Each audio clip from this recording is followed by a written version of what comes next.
Hello everyone, कैसे हो आप सभी। आई होप बढ़िया होंगे। जैसे कि आपको पता है कि हमने डे फर्स्ट में जो है एक तो ये एग्जांपल कर लिया था। ये एग्जांपल मैंने आपको होमवर्क में दिया था, सेकंड वाला। ठीक है, फर्स्ट का सेकंड पार्ट। और बाकी हम इसके जो क्वेश्चंस हैं वो अटेम्प्ट कर चुके हैं ना। फर्स्ट का हमने यहाँ पर फर्स्ट पार्ट किया था और एक थर्ड क्वेश्चन किया था ना, ये हम कर चुके हैं। आज हम इसका, मैंने आपको बोला था ना कि हम इसका ये वाला पार्ट शुरू करेंगे इंटीग्रेशन के लिए। ये वाला पार्ट इंटीग्रेशन के लिए शुरू करेंगे। उससे पहले हमें थोड़ा सा डेरिवेटिव के बारे में पता होना ज़रूरी है। अगर इससे पहले हमें डेरिवेटिव के बारे में पता होना ज़रूरी है तो x की पावर n का डेरिवेटिव क्या होता है। x की पावर n का डेरिवेटिव, देखो अभी हम इंटीग्रेशन करे थे। डेरिवेटिव थोड़ा सा अलग कॉन्सेप्ट है, इंटीग्रेशन से अलग है। ठीक है, इसमें क्या होता है, n आगे आ जाता है, x n-1 हो जाता है। इंटीग्रेशन में क्या करे थे हम, n+1 करे थे, बाय में भी n+1 करे थे, यही हो रहा था। तो यहाँ पर हमने क्या करना है, ये चीज़ आ जाएगी हमारे पास। फॉर एग्जांपल मैं एक एग्जांपल लूँ यहाँ पर, x की पावर 3। तो अगर ये 3 है तो 3 आगे आ जाएगा, 3x, 3-1 कितने हो जाएंगे, 2। तो ये इसका डेरिवेटिव होगा। तो ये इसका क्या होगा, डेरिवेटिव होगा। ये चीज़ समझ आई। एक और चीज़, अगर हम डेरिवेटिव कर रहे हैं किसका, x का डेरिवेटिव हमेशा 1 होता है। कोई कांस्टेंट नंबर है हमारे पास, उसका डेरिवेटिव कर रहे हैं तो उसका आंसर क्या आता है, हमेशा 0 आता है। ये चीज़ समझ आई। अब मैं आपको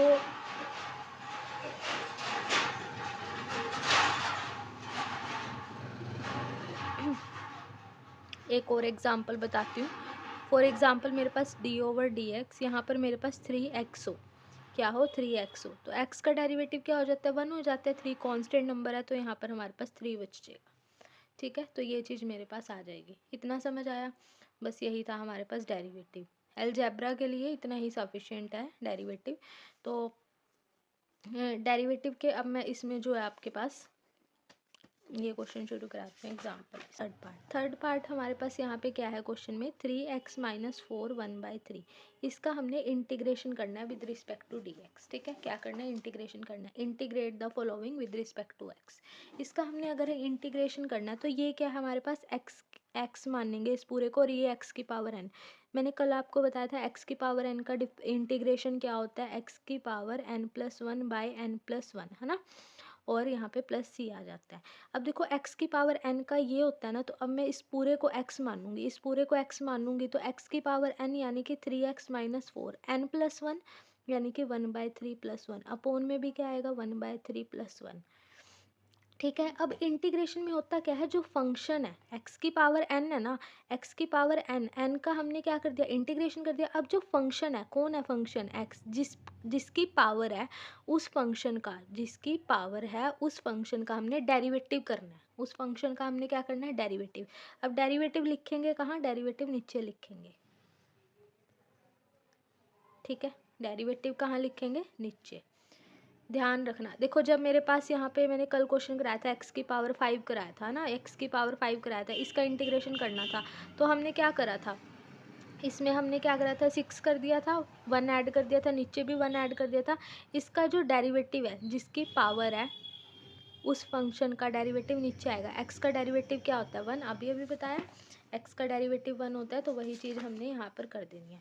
अब देखो ये चीज़ मेरे पास क्या आ जाएगी, 3x-4 1/3, इसको सॉल्व करेंगे, 1/3+1, नीचे क्या आ जाएगा, 1 एलसीएम लेंगे, 3 के टेबल में 3, 1 पे 1 की मल्टीप्लाई से 1 आ जाएगा, 1 के टेबल में 3 पे 3 1 जा 3, तो कितना हो जाएगा, 4/3।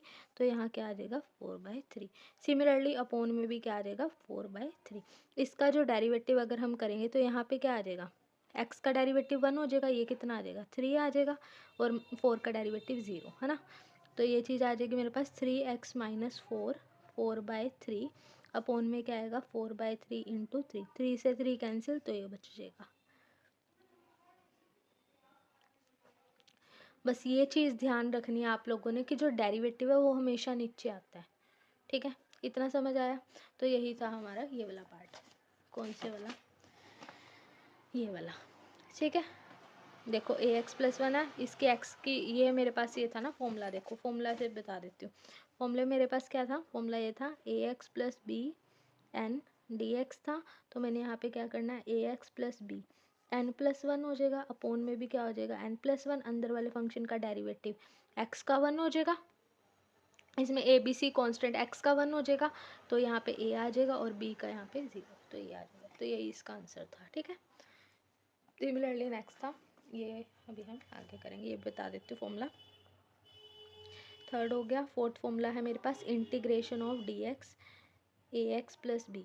ठीक है, इसका इंटीग्रेशन कैसे होगा, देखो जब नीचे वाले फंक्शन अपोन में पड़ा है तो हम इसको लोग में ले लेंगे, यहाँ आएगा ए एक्स प्लस बी, यहाँ पे क्या आ जाएगा प्लस सी, अंदर वाले फंक्शन का हमने डेरिवेटिव करना है, इसका डेरिवेटिव क्या होएगा, इसका डेरिवेटिव हमेशा नीचे आता है, ए का डेरिवेटिव एक्स का डेरिवेटिव वन, ए आ जाएगा, बी का डेरिवेटिव जीरो, तो नीचे क्या आ जाएगा ए, तो ये लिखा हुआ है। ठीक है, इतना समझ आया, नेक्स्ट देखते हैं।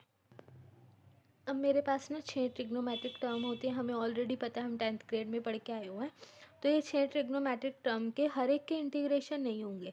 देखो sine cos tangent cot cosecant और सिकेंट हमारे पास ये वाली जो है ट्रिग्नोमेट्रिक टर्म्स होती है ना, देखो इसमें साइन और कोस का तो इंटीग्रेशन होगा, साइन और कोस का इंटीग्रेशन होगा, लेकिन जो सिकेंट का इंटीग्रेशन होगा वो स्क्वायरिंग में होगा, और जो टेंजेंट का इंटीग्रेशन होगा वो सिकेंट के साथ होगा, कॉसिकेंट का इंटीग्रेशन होगा बट वो स्क्वायरिंग में होगा, और कोट का इंटीग्रेशन कोसिकेंट के साथ होगा। इतना समझ आया। अब देखो साइन एक्स का जो इंटीग्रेशन है उसका फॉर्मूला होता है कोस एक्स प्लस सी। ठीक है, इतना समझ आया। अब जो कॉज एक्स का जो इंटीग्रेशन होता है वो होता है साइन एक्स, क्या होता है, साइन एक्स प्लस सी। इतना समझ आया। देखो कॉज एक्स साइन एक्स का इंटीग्रेशन क्या होता है हमारे पास, साइन एक्स का इंटीग्रेशन होता है कोज एक्स, और कोज एक्स का इंटीग्रेशन क्या होता है, साइन एक्स होता है। अब जो सेकंड स्क्वायर एक्स है, सेकंड स्क्वायर एक्स की बात करते हैं, इसका इंटीग्रेशन होता है टेंजेंट एक्स प्लस सी, और सेकंड और टेंजेंट का अगर हम इसकी बात करें तो इसका इंटीग्रेशन होगा tangent x, sorry second x, क्या होगा इसका, सेकंड एक्स प्लस सी, क्या होगा इसका, सेकंड एक्स प्लस सी। सिमिलरली कॉसिकेंट स्क्वायर एक्स में इसका इंटीग्रेशन होगा कॉट एक्स प्लस सी, कॉसिकेंट डॉट कोट का इंटीग्रेशन क्या होगा हमारे पास, कॉसिकेंट एक्स प्लस सी।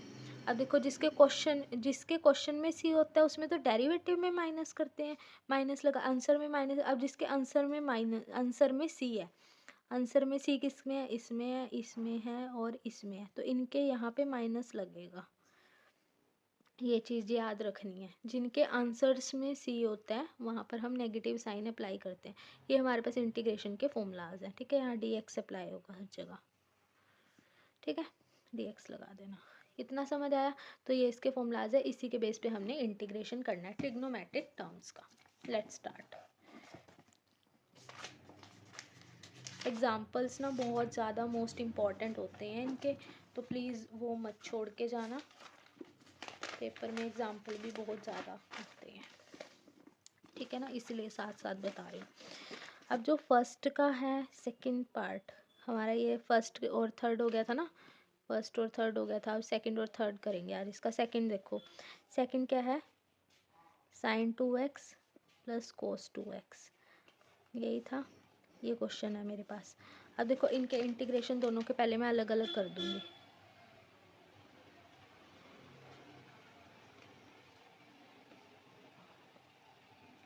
अब मेरे को ना फॉर्मूले पता है, we know that sine x का इंटीग्रेशन क्या होता है, cos x plus c, cos x का इंटीग्रेशन क्या होता है, साइन एक्स प्लस सी, जिसके आंसर में सी है वहाँ मैंने माइनस बताया था, साइन एक्स का कॉज एक्स का साइन एक्स, यही था। ये तो मेरे पास दो फॉर्मूलाज हैं। ठीक है, अब देखो मेरे पास ये है क्वेश्चन में साइन 2x है, एक्स की जगह क्या आ गया 2x आ गया, लेकिन आंसर में अगर यहाँ x है तो x ही आएगा। साइन एक्स का इंटीग्रेशन क्या होगा कोज एक्स, तो साइन की जगह आएगा तो क्या कोज एक्स। अब यहाँ पे 2 है, अब देखो यहाँ x था तो मैंने x डाल दिया था, अब यहाँ क्या है 2x है तो यहाँ पे क्या आ जाएगा 2x आ जाएगा। इतना समझ आया। अब देखो क्वेश्चन ये आंसर में सी है तो यहाँ पे क्या अप्लाई हो जाएगा, माइनस का साइन प्लस कोज 2x, कोज एक्स है ना, कोज एक्स का इंटीग्रेशन क्या होगा साइन एक्स, साइन एक्स का इंटीग्रेशन क्या होगा, कोज एक्स, और कॉज एक्स का इंटीग्रेशन होगा साइन एक्स। ठीक है, अब देखो यहाँ 2 है तो यहाँ पे 2x लग जाएगा। अब एक चीज़ का ध्यान देना, साइन एक्स का कोज एक्स का साइन एक्स, ये चीज़ हो जाएगी हमारे पास। अब एक चीज़ का ध्यान देना इसके अंदर, देखो इसका मैं तुम्हें आंसर दिखाती हूँ। यहाँ पे फर्स्ट का जो सेकंड पार्ट है, फर्स्ट का सेकंड पार्ट है, इसमें नीचे बोन में 2 लगे हुए हैं, ये 2 कहाँ से आए, यहाँ तक तो हमारा आ गया, ये 2 कहाँ से आए, मैंने बताया था ना कि जब यहाँ पे x है तो x तो ले लिया, अब यहाँ पे 2x है, अलग से कोई फंक्शन है, 2x का डेरिवेटिव क्या होता है, अच्छा डेरिवेटिव ऑफ 2x मैंने बताया था ना, x का डेरिवेटिव 1 जो बचा हुआ है वो आ जाएगा, तो मतलब जो इसका डेरिवेटिव है वो हमेशा हम नीचे लगाएंगे। ठीक है, प्लस सी, ये इसका आंसर आ जाएगा। गॉट इट, बहुत ईजी है। ठीक है, नेक्स्ट हम देखते हैं इसका फोर्थ पार्ट।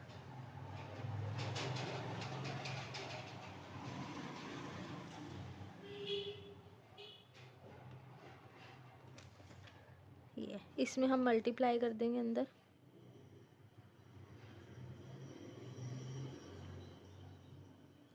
कर दिया हमने, दोनों का इंटीग्रेशन साइन अलग अलग कर देंगे,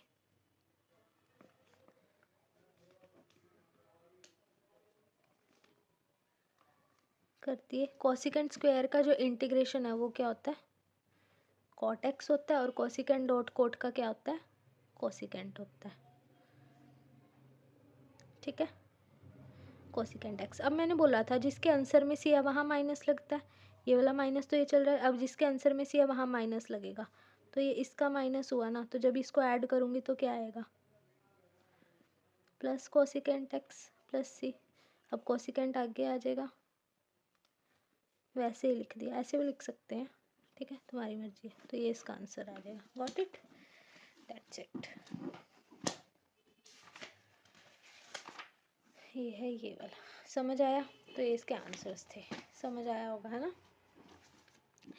जिसको नहीं समझ आया एक बार रिकैप कर लेना, समझ आ जाएगा। तो ये आपका फर्स्ट क्वेश्चन जो है कंप्लीट हो गया है, साइन एक्स कॉस एक्स का। ठीक है, नेक्स्ट हम नेक्स्ट वीडियो लेक्चर में करेंगे। Bye bye students, have a good day.